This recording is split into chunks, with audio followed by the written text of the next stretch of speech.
Hello friends, good afternoon. Welcome to my channel Cooking and Beyond by Indu J. இன்றைக்கி நான் என்ன பண்ணியிருக்கேன்னா bread rasmalai. நம்ம ரஸ்மலாய் வேறு மாதிரி பண்ணுவோம், பன்னீரில் பண்ணி அதை பண்ணேன். பட் நான் ஒரு இன்ஸ்டன்ட் ரஸ்மலாய் பண்ணியிருக்கேன்.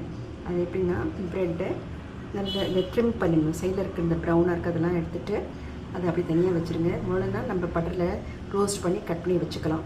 நான் அதெல்லாம் எக்ஸ்ட்ரா பட்டர்லாம் போடலை. அதுக்கப்புறம் நான் கஸ்டர்ட் ஆஸ் யூஷுவல் கஸ்டர்டை நான் என்ன பண்ணேன், நல்ல பாலில் நல்ல காசி கஸ்டர்ட் பண்ணி வச்சுட்டேன். அதில் கொஞ்சம் குங்குமப்பூ, கொஞ்சம் நட்ஸ் எல்லாம் நல்லா பொடி பண்ணி அதில் போட்டு ஃப்ரிட்ஜில் வச்சுட்டேன். சர்வ் பண்ணுறதுக்கு முன்னே என்ன பண்ணணும், ஒரு பிளேட்டில் இந்த மாதிரி பிரெட் ஸ்லைஸை வச்சுட்டு அந்த கஸ்டர்ட் எடுத்து கொஞ்சம் தண்ணியாக இருக்கணும், அதை எடுத்து இந்த மாதிரி இந்த பிரெட்டில் ஊற்றணும். அது சோப் பண்ணுற மாதிரி ஊற்றுனீங்கன்னா ரொம்ப நல்லாயிருக்கும். குங்குமப்பூவில் திருப்பி நட்ஸ் எல்லாம் போட்டு இது பண்ணலாம். It's very good dessert instant rasmalai.